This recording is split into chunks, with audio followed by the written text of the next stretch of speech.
I never thought I'd be the kind of person to speak about something like this, but what happened to me in those mountains changed everything I understood about God, about Jesus, about the very fabric of what it means to be alive. I was a broken man when it happened. Grief had hollowed me out, left me wandering through days like a ghost in my own skin.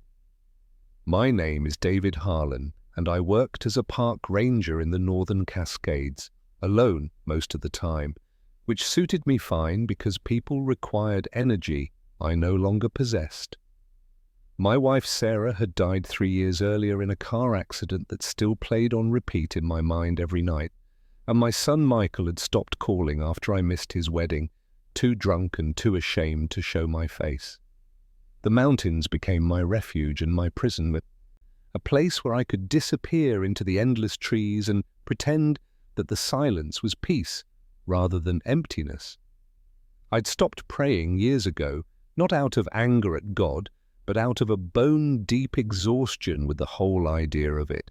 The begging, the pleading, the sense that somewhere beyond the clouds sat a cosmic accountant tallying up my failures and finding me wanting. Religion had given me nothing but guilt, and faith had become just another word for wishful thinking. But on the night of October the 9th, when the sky above Cascade Peak split open with light that wasn't lightning and a sound that wasn't thunder, everything I thought I knew about reality shattered like glass. And in the spaces between the shards, I began to see something that terrified and awakened me in equal measure. David Harlan stood on the ridge trail at 11:47 p.m., his flashlight cutting a weak cone through the darkness, when the forest suddenly illuminated as though dawn had arrived 6 hours early. He froze, breath caught in his throat, watching as a sphere of blue-white radiance descended through the canopy, silent except for a low hum that seemed to resonate in his chest rather than his ears. Every rational thought screamed at him to run, to radio the station, to do anything except stand there like a deer in headlights. But his legs wouldn't obey, and some deeper part of him, some ancient, forgotten part, whispered that this moment had been waiting for him his entire life.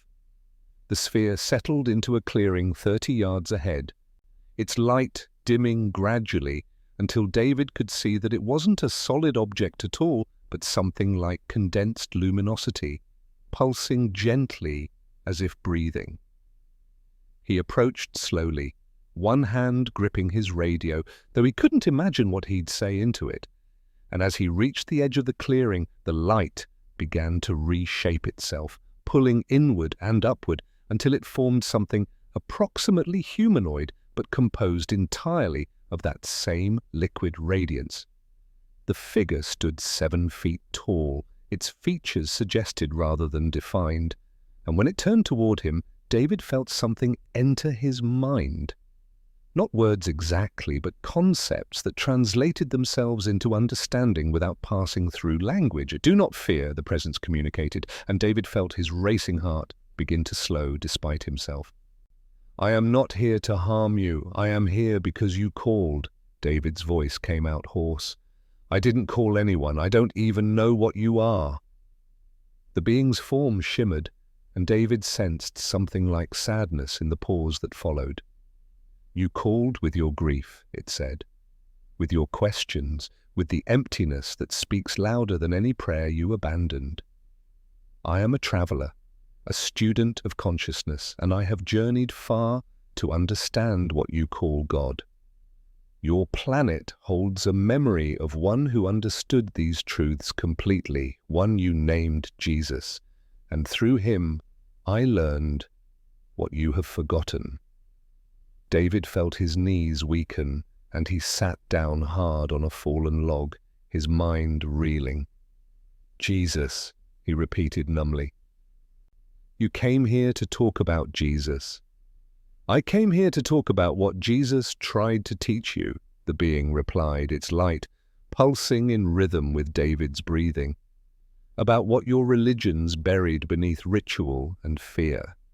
about the power that lives within you that you've been told to seek outside yourself, that you've been taught to beg for rather than claim. Your species stands at the edge of awakening, but you cannot rise until you remember what you truly are. The night air felt charged with electricity, and David realized he was shaking, not from cold, but from something breaking open inside him, some sealed chamber he'd locked years ago when hope became too painful to hold. David Harlan sat in the clearing as the luminous being settled into a more stable form across from him, and the absurdity of the situation crashed over him in waves. He was having a conversation with something that shouldn't exist about a religious figure he'd given up on, in the middle of a forest where his radio couldn't reach anyone, even if he'd wanted to call for help. "Why me?" David asked finally, his voice barely above a whisper. "I'm nobody. I'm a washed-up alcoholic who couldn't even make it to his own son's wedding. If you're looking for someone to carry some cosmic message, you've got the wrong guy." The being's light dimmed slightly, and David felt a wave of compassion so profound it made his eyes sting. "That is precisely why you," it communicated. "Those who believe they are whole see no need to heal. Those who clutch their certainties leave no room for truth. You are empty, David Harlan. And emptiness is the only vessel that can be filled with understanding. Your grief has carved you hollow, and now you have space for what I must show you." David laughed bitterly, wiping at his eyes. "So suffering is a prerequisite for enlightenment? That's just another version of the same religious garbage I walked away from." "No," the being responded, and David felt something shift in the air around them. "Suffering is not required, but it often serves as the catalyst that breaks the illusion. You have spent years believing that life happens to you, that your wife's death was a punishment, that your son's distance is your deserved fate, that God abandoned you because you were unworthy. All of these beliefs are the foundation of your pain, and all of them are backwards." David felt anger flare in his chest. "Backwards? My wife is dead." "That's not a belief, that's a fact. I lost everything that mattered, and no amount of spiritual platitudes is going to change that." The being remained still, and when it spoke again, David felt the words arrive not as sound, but as knowing. "Sarah's death is a fact in your physical dimension. Your interpretation of what it means is a choice you remade every day. You chose to believe it proved you accursed, undeserving of love, cosmically punished for sins you cannot name. That choice created your reality far more than the accident itself. The accident was one moment. Your belief about it has been 3 years of continuous creation." David opened his mouth to argue, then closed it, something in those words hitting a nerve he didn't know he still had. The being continued, its light growing slightly brighter. "Jesus understood what your scientists are only now beginning to prove, that consciousness is not a product of matter but its source, that the observer affects the observed, that the field of possibility collapses into experience based on where awareness places its attention and belief." He tried to teach this in every parable, every healing, every moment of what you call miracles.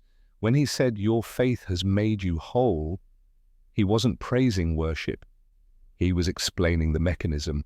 When he said, "Believe you have received and you will," he wasn't speaking metaphorically. He was teaching the fundamental law of manifestation that governs your reality. David felt his head spinning. The words too large, too strange, yet something in them resonated like a bell he'd forgotten existed. "So you're saying Jesus was what? Some kind of physics teacher disguised as a prophet?" "I am saying," the being replied, "that Jesus was a master of consciousness who came to show humanity what they are capable of. He did not ask to be worshipped. He said, 'These things I do, you will do also, and greater things than these.' He was not claiming to be the only Son of God. He was trying to wake you up to the truth that you all are. Your religions made him into something separate, something to pray to, because a population that believes power exists outside themselves is easy to control. But the message he died trying to deliver was this: the kingdom of heaven is within you. The Father and I are one, and you are part of that same unity, whether you believe it or not. David stood up abruptly, pacing the clearing, his mind a storm of resistance and recognition. Even if any of that were true, he said, his voice tight, what good does it do me? I can't bring Sarah back. I can't undo the years I've wasted. I can't manifest my son's forgiveness or resurrect my life from this wreckage. The being's form shifted, and suddenly David found himself engulfed in a sensation he couldn't name. Not quite emotion, not quite energy, but something that felt like being held by the universe itself. The sensation that surrounded David Harlan was unlike anything he'd experienced in his 48 years of living. It was as if every cell in his body remembered something it had forgotten. A belonging so complete it made his previous understanding of connection seem like pale shadows on a wall. You cannot bring Sarah back to this dimension, the being communicated. And David felt the words land without the sting he expected. But you can transform your relationship with her absence. You can stop using it as evidence of your unworthiness and begin understanding it as part of the vast, complex pattern that all souls weave together. She is not gone, David. Consciousness cannot be destroyed. Energy only changes form. What you call death is a doorway, not an ending, and she moved through it into frequencies you cannot yet perceive. But you will, when your time comes, and the reunion will feel like awakening from a dream of separation. David felt tears streaming down his face, his defenses crumbling. I miss her, he choked out.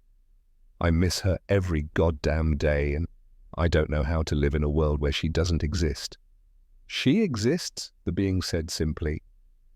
She exists in a state of consciousness that is more awake than the one you inhabit now, and the grief you carry is not love for her. It is love turned inward, weaponized against yourself, transformed into evidence that you are broken. Love flows, grief blocks. You have built a dam of suffering and called it loyalty to her memory, when what she would want is for you to remember what you truly are and to start creating again. David sank back onto the log, his head in his hands. I don't even know what that means. Create what? I can barely get through a day without drinking myself numb. The being's light pulsed rhythmically, and David felt his breathing begin to synchronize with it. You are creating every moment, whether you know it or not. Thought creates, emotion amplifies, certainty manifests. These are not spiritual metaphors, they are laws as reliable as gravity. The thoughts you think consistently become the beliefs you hold. The beliefs you hold emit frequencies that attract matching experiences. The emotions you attach to those thoughts determine their magnetic power, and the certainty you feel, the absence of doubt, determines how quickly the unseen becomes visible. David looked up, his vision blurred. So you're saying my depression, my isolation, my drinking, I'm doing that to myself? That's supposed to make me feel better? I am saying, the being replied patiently, that understanding the law removes you from victimhood. Yes, you have been creating your suffering, but not because you are broken or cursed, because no one taught you how the system works. Imagine if you had been given a car, but never told that pressing the accelerator makes it go forward, and pressing the brake makes it stop. You would crash repeatedly and believe the car itself was cursed. This is humanity's condition. You have been given the most sophisticated creative instrument in the universe, or your consciousness, and told it is powerless, sinful, dependent on external salvation. Jesus tried to correct this misunderstanding. He said, "The kingdom of heaven is within you." He said, "If you have faith as a mustard seed, you can move mountains." He said, "Ask and you shall receive." But your religions added one critical distortion. They taught you to ask from a place of lack, to beg and plead and hope, when the true teaching was to claim from a place of knowing, to feel gratitude for what is not yet visible as if it already is. Because in the quantum field, it already is. David felt something loosening in his chest, a knot he'd carried so long he'd forgotten it wasn't part of him. That night Jesus was in the garden, the being continued. Before they came to arrest him, he was not praying in desperation. He was aligning his frequency with the outcome he chose. When he said, "Not my will, but yours," he was not surrendering to punishment. He was acknowledging that his individual will and the will of Source are the same when consciousness is clear. He knew what was coming, and he knew why, and he moved through it with full awareness because his mission was to demonstrate that death itself is an illusion, that consciousness continues, that love is the only force that cannot be destroyed.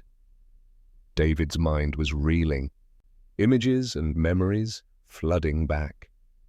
Sunday school lessons that never quite made sense, sermons about unworthiness and sin, the sense, even as a child, that something essential was being left out of the story.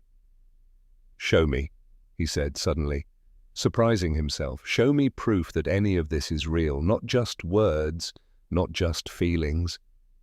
Show me how this actually works." The being's form brightened, and David sensed something like satisfaction emanating from it. The luminous being extended what appeared to be an arm, though it was more suggestion than solid form, and the air between them began to shimmer like heat rising from summer pavement. "Before I show you," it communicated, "you must understand what you are observing. Manifestation is not magic. It is physics operating at a level your instruments cannot yet fully measure. Everything in your reality is frequency, vibration, patterns of energy organizing themselves according to the templates of consciousness. When Jesus healed the blind man, he did not violate natural law. He understood that the man's condition was held in place by a frequency pattern, and he introduced a different pattern, one of wholeness, held with such certainty that the body had no choice but to reorganize itself to match. David leaned forward, his skepticism warring with desperate hope. "So if I just think positive thoughts, my problems disappear, because I've tried that and it didn't work?"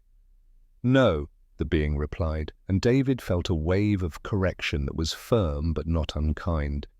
"Positive thinking without genuine feeling is just noise, and affirmations spoken while you fundamentally believe the opposite are worse than useless. They create internal contradiction, which generates static in your frequency. The key is congruence. Your thoughts, emotions, and certainty must align. This is what Jesus meant by faith. Not belief in an external deity, but the internal state of knowing something is true before your 5 senses confirm it. He did not hope to walk on water. He knew he could, and so the water supported him. When Peter doubted, he sank. Not because God punished his doubt, but because doubt is a frequency that creates the experience of sinking. David rubbed his face, exhausted and electrified in equal measure. "Okay, so how do I develop this certainty? How do I know something I can't see?" The being's light pulsed in what David was beginning to recognize as its equivalent of a smile. By understanding that seeing is not the prerequisite for knowing, it is the result. Your species has the sequence reversed. You say, "I'll believe it when I see it," but the actual law is you'll see it when you believe it. Belief creates the template, emotion provides the energy, certainty collapses the probability wave, and time, your experience of linear time, is simply the delay between the thought and its physical manifestation, a buffer that allows you to refine and adjust before your every fleeting notion becomes instantly real. The shimmer between them intensified, and suddenly David was looking at something impossible, a translucent screen of light displaying what appeared to be a memory.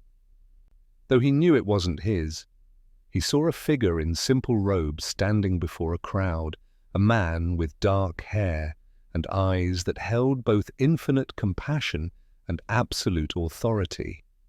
Jesus, or at least something's memory of Jesus. The figure was speaking, and though David couldn't hear words, understanding flowed directly into his mind.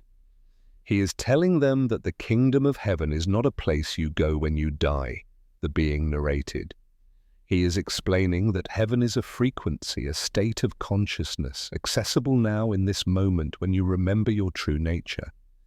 He is teaching them that prayer is not begging, but declaring, not hoping, but claiming, not asking from emptiness, but giving thanks from fullness. Watch, he demonstrates. In the vision, Jesus placed his hands on a woman whose back was bent. Her spine twisted in a way that looked permanent, irreversible. But Jesus did not pray for her healing. He did not ask God to intervene. Instead, he simply looked at her with such complete recognition of her wholeness that David felt it through the vision. A frequency of perfection so strong it left no room for the pattern of disease. And the woman straightened, not gradually but instantaneously, her body reorganizing itself because the master's certainty overwrote the collective agreement about what was possible. The vision dissolved, and David found himself gasping, his rational mind screaming that this was hallucination or manipulation, but something deeper, recognizing it as true. "You can do this," the being said quietly. "Not because you are special, but because you are human, and this is what humans were designed for. Jesus came to show you the prototype, the fully activated version of your species. But your religions made him into an exception rather than an example, into someone to worship rather than emulate. They took his message of empowerment and twisted it into doctrine of dependence. They taught you that you are sinners needing salvation, when the truth is you are creators learning to remember your power." David stood up again, pacing, his mind spinning. If this is all true, if we really have this kind of power, why is the world such a mess? Why is there suffering and war and disease? Why didn't Jesus just fix everything? The being's light dimmed slightly, and David felt a profound sadness emanate from it. The being's luminescence flickered like a candle in wind as it prepared to answer David's question, and in that moment of dimming, David glimpsed something he hadn't noticed before, a weariness, as if this entity had witnessed too much of humanity's self-inflicted suffering across too many centuries. Jesus could not fix everything, the being communicated, because consciousness cannot be overridden. Free will is not a gift that can be revoked. It is the fundamental condition of awareness itself. He could demonstrate the laws, he could heal those who were ready to receive it. He could teach the principles to anyone willing to listen, but he could not force awakening on a species that chose to remain asleep. And your world suffers not because God wills it or because you are being punished, but because you are creating from unconsciousness, from patterns of fear and separation that have been passed down through generations like inherited diseases of the mind. David stopped pacing and turned to face the being directly. "So we're doing it to ourselves, all of it. The wars, the poverty, the cancer, the accidents that kill people's wives." His voice cracked. "We're somehow choosing all of that?" "Not choosing consciously," the being replied, but yes, creating it through the collective frequency your species maintains. Your planet is not a random chaos of events happening to helpless victims. It is a mirror reflecting back the predominant consciousness of its inhabitants. When the majority believes in scarcity, you experience economic collapse. When the majority believes in separation and threat, you create war. When the majority believes in powerlessness, you experience disease. And individuals within that collective field experience variations based on their personal frequencies. The thoughts they think most often, the emotions they feel most consistently, the beliefs they hold most certainly.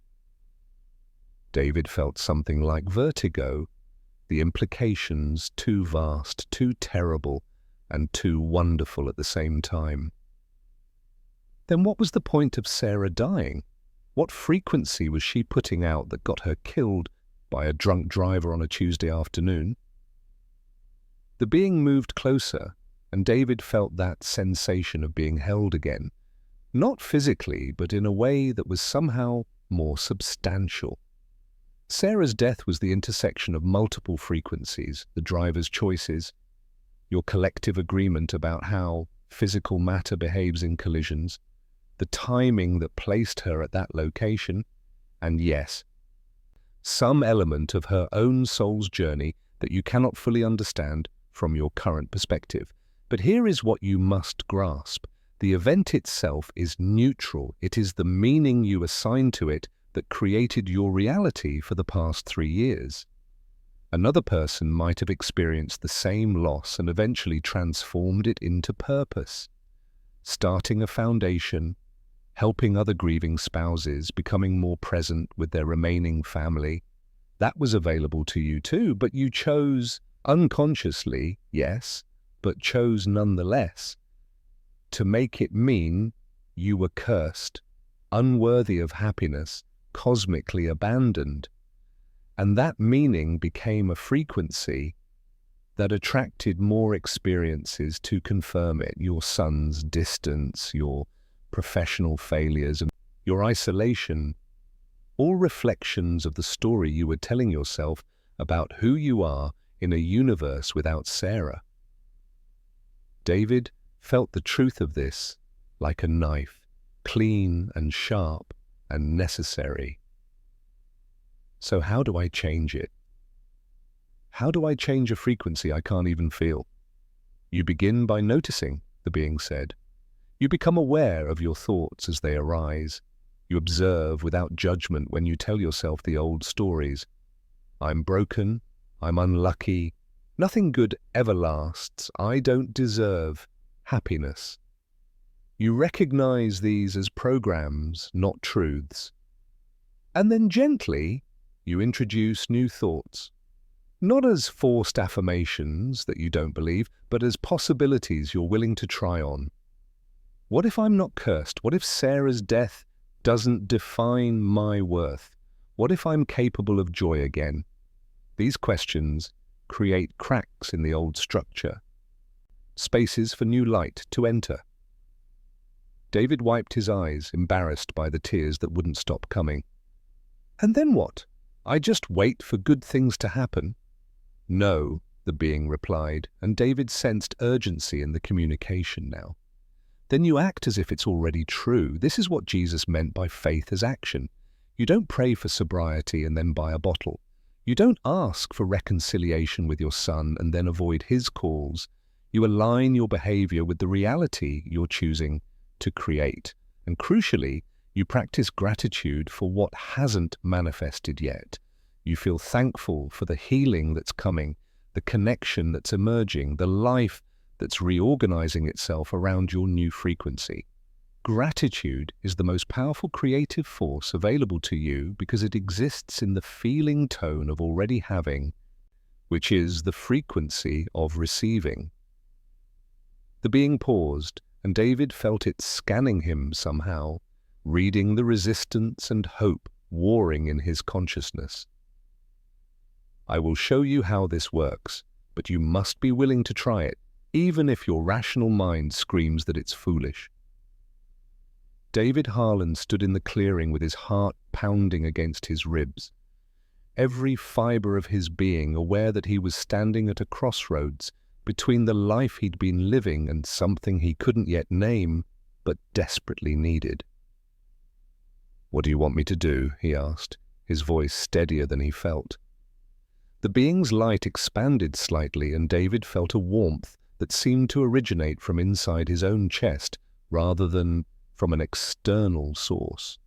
"Choose something small," it instructed, something specific, but not life-altering. Something that can manifest within your current belief system without triggering too much resistance. The goal is not to prove supernatural power. It is to demonstrate that the law works at every scale, from the trivial to the profound. David thought for a moment, his mind racing through possibilities before landing on something absurd and specific.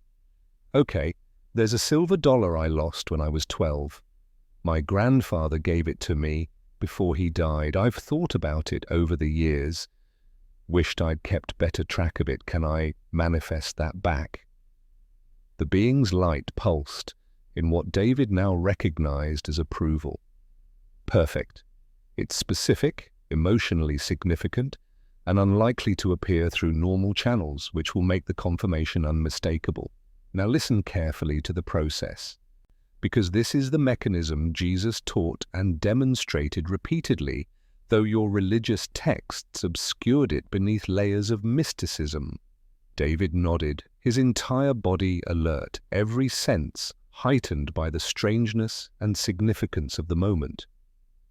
"First," the being continued, "you must clarify the desire without attachment to how it arrives. You want the coin, but you release all need to control the path it takes to return to you. This is crucial. When you dictate the method, you limit the infinite intelligence that orchestrates manifestation. The universe has access to probabilities and synchronicities you cannot imagine. Your job is to state the what, not the how." David took a breath, centering himself. "Okay, I want the coin. I don't care how it shows up." "Good. Second, you must generate the feeling of already having it. Not the wanting.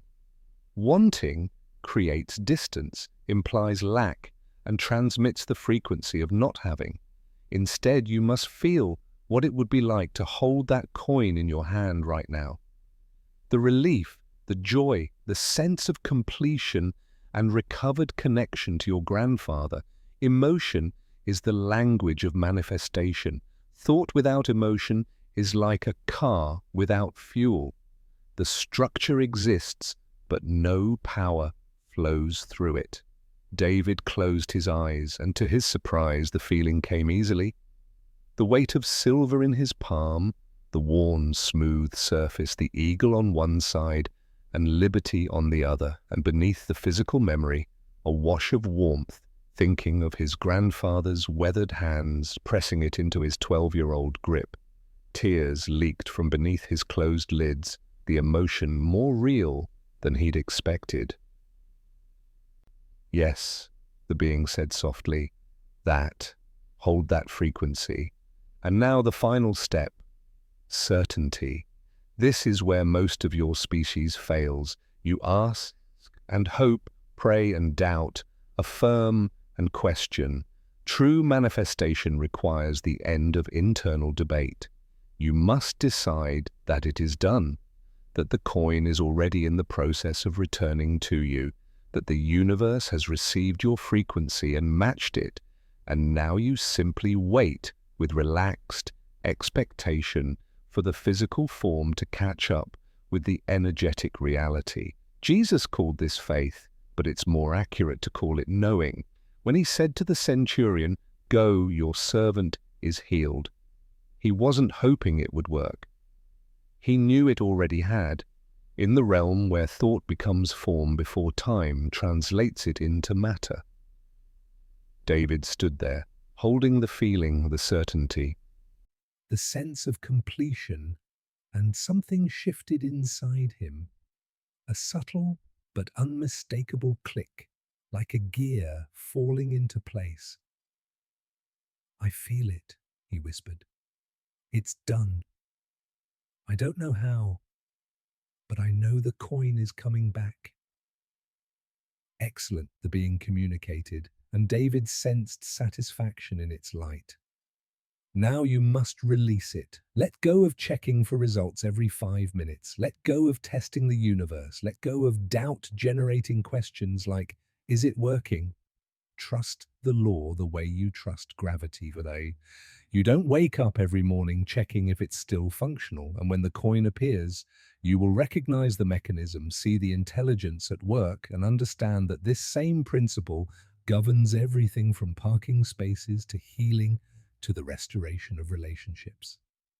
David opened his eyes. The clearing suddenly looking different, sharper, more vivid, as if he was seeing it for the first time. How long will it take? The being's light flickered in what might have been amusement. The being's light flickered in what David now recognized as the equivalent of gentle laughter, and the sound that wasn't sound echoed in his chest like a bell. Time is one of your most cherished illusions, it communicated. In the realm where creation actually occurs, everything exists simultaneously. Past, present, future are all accessible, all happening now. But in your dimension, consciousness translates potential into sequence, and that sequence unfolds at different speeds depending on several factors: the intensity of your belief, the clarity of your frequency, the absence of resistance, and the complexity of what must be orchestrated. A parking space appears quickly because it requires minimal coordination. A healed body takes longer because more patterns must reorganize. A returned coin, that depends on the path available, but I suspect it will be soon, within days, possibly sooner. David nodded slowly, his mind still trying to integrate what he'd just learned and practiced. And if it doesn't show up, what then? Then you examine your frequency honestly, the being replied.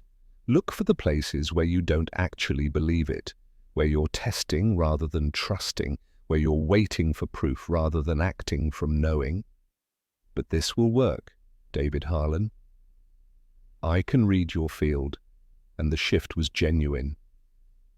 You touched something real just now, a level of certainty you haven't accessed in years. The universe has no choice but to respond to that frequency, its law. They stood in silence for a moment, the forest around them absolutely still, as if nature itself was holding its breath. David became aware of how much time had passed. It felt like hours, though his watch showed only 43 minutes since the sphere first descended. Why did Jesus have to die? David asked suddenly, the question erupting from some deep place he didn't know was still asking. If he was teaching all this, showing people how to create their reality, heal themselves, access the kingdom within Ang, why did they kill him, and why did he let them?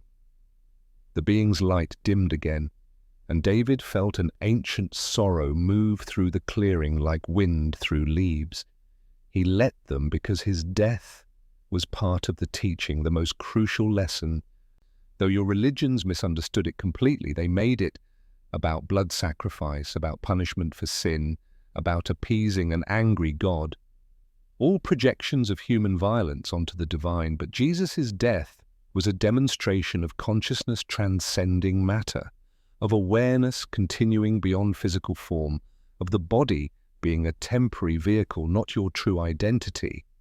When he said, "I lay down my life and I take it up again," he was not speaking metaphorically. He was explaining that consciousness is the primary force, that physical death is a doorway, not an ending, and that fear of death is the deepest prison humanity imposes on itself. David felt something crack open inside him, a question he'd been holding since Sarah died.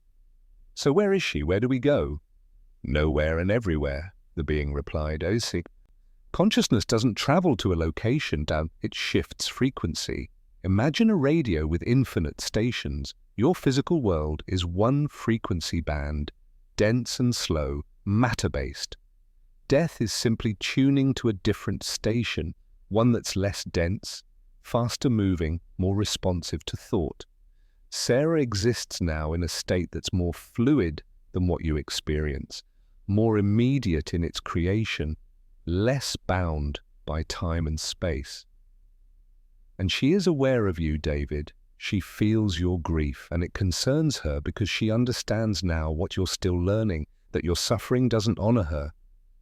It imprisons you both. Her freedom is complete, but your attachment to pain creates a cord that pulls at her frequency, makes it harder for her to move fully into the joy that's available to her. The greatest gift you could give her memory is to heal, to learn what you're learning tonight, to become the conscious creator you were meant to be. Tears stream down David's face freely now, years of damned grief finally breaking through. I don't know how to let her go. You don't let her go, the being corrected gently. You let go of the story that her death means you're broken.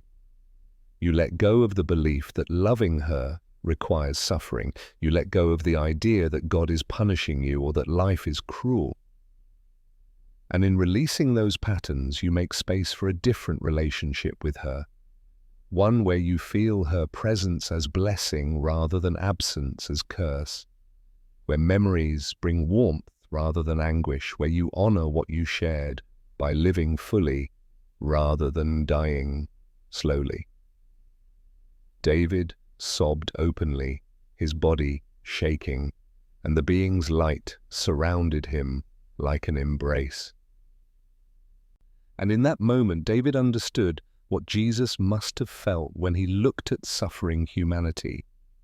Not judgment, not disappointment, but an aching compassion for beings who had forgotten how powerful they were, who were using their magnificent creative abilities to build prisons instead of paradise. When David Harlan finally stopped crying, he felt emptied out and strangely light, as if the tears had carried away more than just salt water. They'd carried years of accumulated density, beliefs calcified into armor, grief weaponized against himself. He looked up at the being whose light had softened to something almost golden now, and asked the question that had been building throughout their entire conversation. "What do you want from me? Why show me all this? What am I supposed to do with it?" The being's light pulsed rhythmically, and David felt its attention focus on him with an intensity that was both humbling and empowering. "I want nothing," it communicated. "I am not here to recruit you to a cause or convert you to a belief system. I am here because your frequency called out across dimensions, because your despair created a resonance that beings like me can sense, and because the Earth is approaching a crucial threshold in its collective awakening. More humans are beginning to question the old stories, to sense that something essential has been missing from your religious and scientific narratives, to hunger for direct experience rather than second-hand doctrine. You are one of millions having similar experiences right now, each tailored to your individual consciousness, each designed to crack open the shell of forgetting that has enclosed your species for millennia. David absorbed this, the implications vast and dizzying. So there are others like you, having conversations like this all over the world. "Not all like me," the being replied. "We come in many forms from many places, using whatever appearance will be least traumatic and most effective for the individual consciousness we're addressing. Some humans meet beings in ships, others in dreams, others in moments of crisis or transcendence. Some never see us at all but receive the information through sudden insight, spontaneous knowing, or what you call channeling. The method doesn't matter. The message is always fundamentally the same. You are not what you think you are. God is not what you've been taught. And the kingdom of heaven is not somewhere you go, but something you activate within your own consciousness by remembering your true nature." David felt his scientific mind, atrophied from years of disuse, suddenly engaging. And what is our true nature? Who are we, really? The being's light brightened with what felt like joy. You are individualized expressions of the infinite consciousness you call God or Source. You are not separate from it, not created by something outside yourself, not subjects of a cosmic monarch. You are it, experiencing itself subjectively, exploring what it's like to believe you're limited, finite, powerless, so that when you remember your infinity, the contrast creates an explosion of awareness and appreciation impossible to achieve any other way. Earth is not a prison or a test. It's a playground, a laboratory, a university where consciousness comes to experience the exquisite intensity of forgetting and remembering, and humans are at the cusp of a collective remembering that will transform everything. This is why beings from across galaxies are watching your planet right now with anticipation.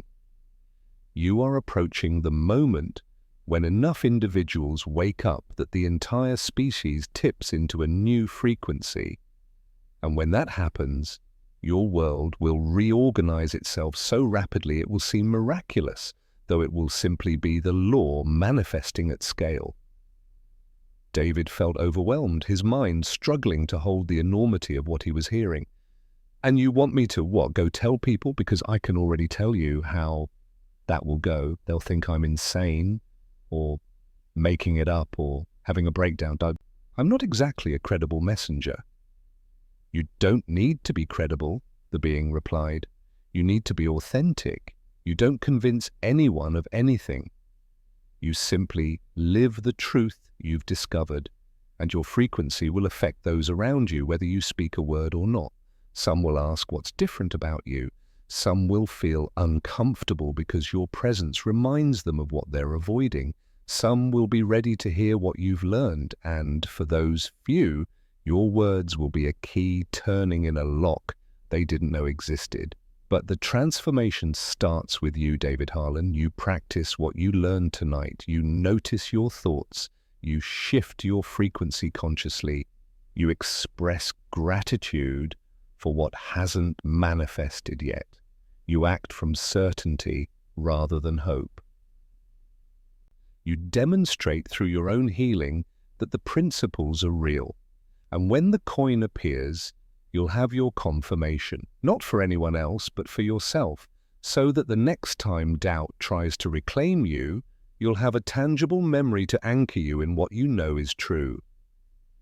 David nodded slowly, feeling something like purpose stirring in him for the first time in 3 years. Will I see you again? The being's light began to pulse in a pattern that felt like farewell.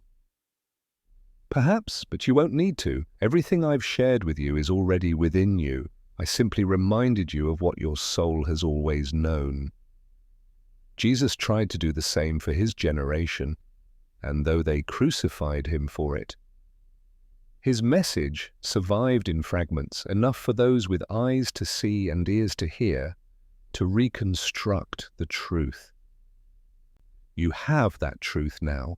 Use it, practice it, become it, and trust that every step you take toward conscious creation will be supported by forces you cannot see, but can always feel if you're paying attention. The being's form began to dissolve, the light separating into particles that rose like reverse rain toward the canopy above, and David felt a pang of loss so sharp it took his breath away. "Wait," he called out. "I don't even know what to call you, how to think about you." The being's voice, already distant, echoed in his mind one final time. "I am what you are. Consciousness exploring itself. Call me brother if you need a name, and David, the coin will appear in a way that makes you laugh, because the universe has a sense of humor you've forgotten to notice. Remember that when it happens. Remember that joy is your natural state. That playfulness is divine, that the God you've been taught to fear is actually the essence of love discovering itself through you. And then the light was gone. The forest returned to ordinary darkness, and David Harlan stood alone in the clearing with his flashlight and radio, and a mind that would never be the same, wondering if he'd just experienced the most profound moment of his life, or the most elaborate delusion ever generated by a grief-soaked brain. But knowing somehow, in a place deeper than thought, that it was real, that everything had changed, and that the life waiting for him on the other side of this night would require a courage he wasn't sure he possessed, but was suddenly willing to reach for. 3 days later, David Harlan was sorting through boxes in the ranger station storage room, looking for inventory logs from the previous season, when his hand closed around something cold and metallic wedged in the corner of a cardboard box he'd never seen before. He pulled it out slowly, his heart beginning to hammer in his chest even before his eyes confirmed what his fingers already knew. A silver dollar, worn smooth, the date 1889, the exact year of his grandfather's coin. He stood there in the dusty room, holding the impossible object, and started laughing, the sound rusty from disuse, tears mixing with the laughter just as the being had predicted, because the absurdity and beauty of it hit him all at once. This box had been here for who knows how long. He'd walked past it 100 times, and only now, only when he'd created the frequency to receive it, did circumstance align to put his hand exactly where it needed to be. The confirmation shattered the last of his resistance, and in that moment, David understood what faith actually meant. Not belief despite evidence, but knowing before evidence, trusting the law so completely that the physical world has no choice but to reorganize itself to match. He called his son that night, hands shaking, and when Michael answered with a cautious hello, David said simply, "I'm sorry. I know I've been gone, lost inside my own pain, and I know I missed your wedding and so many other moments, but I'm here now, if you'll let me be." The silence stretched long enough that David's old patterns tried to resurface. "See, you've ruined it. He's done with you. You don't deserve forgiveness." But he caught the thoughts, observed them, and let them pass without attaching to them, holding instead the frequency of reconciliation, of healing, of the relationship he was choosing to create. When Michael finally spoke, his voice was thick. "Dad, are you okay? You sound different." David laughed again. That new laugh that seemed to come from a deeper place. "I am different. Something happened that I can't fully explain. But I'm learning how to live again, and I want you to be part of that life. Can we talk, really talk?" They spoke for 2 hours that night, and it was awkward and painful and real in ways their relationship hadn't been since Sarah died. And when they hung up with plans to meet in person the following weekend, David sat in his cabin and practiced what the being had taught him. He felt gratitude for the healing that was unfolding. He held the certainty that his relationship with Michael was being restored, and he released attachment to controlling exactly how it would develop. The weeks that followed brought more confirmations, some subtle and some impossible to dismiss. The chronic back pain he'd carried for years simply disappeared after he spent an evening replacing the thought, "my body is breaking down," with, "I am healing, my cells know how to regenerate, I am grateful for the vitality returning to me." An unexpected job offer arrived from a national park he'd always dreamed of working in, exactly 1 day after he stopped complaining about his current position and started appreciating what it had taught him.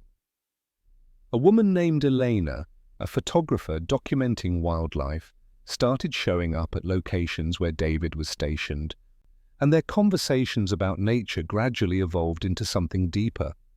And David noticed that he was attracting her not through pursuit, but through becoming the kind of man he would want to be with, present, curious, alive. He didn't tell anyone about the being in the forest, not at first, though Elena eventually asked him what had changed, what had shifted in him, and he shared a simplified version, watching her face for judgment or disbelief, finding instead a recognition that told him she'd had her own encounters with something beyond the ordinary explanations. They talked late into the night about consciousness and creation, about Jesus as a teacher of universal laws rather than the founder of religion, about the possibility that humanity was on the verge of remembering what it had spent millennia forgetting. David started a practice of daily awareness, 20 minutes each morning, sitting in silence, observing his thoughts without judgment, noticing when fear-based patterns tried to reassert themselves, and gently redirecting his attention toward the reality he was choosing to create.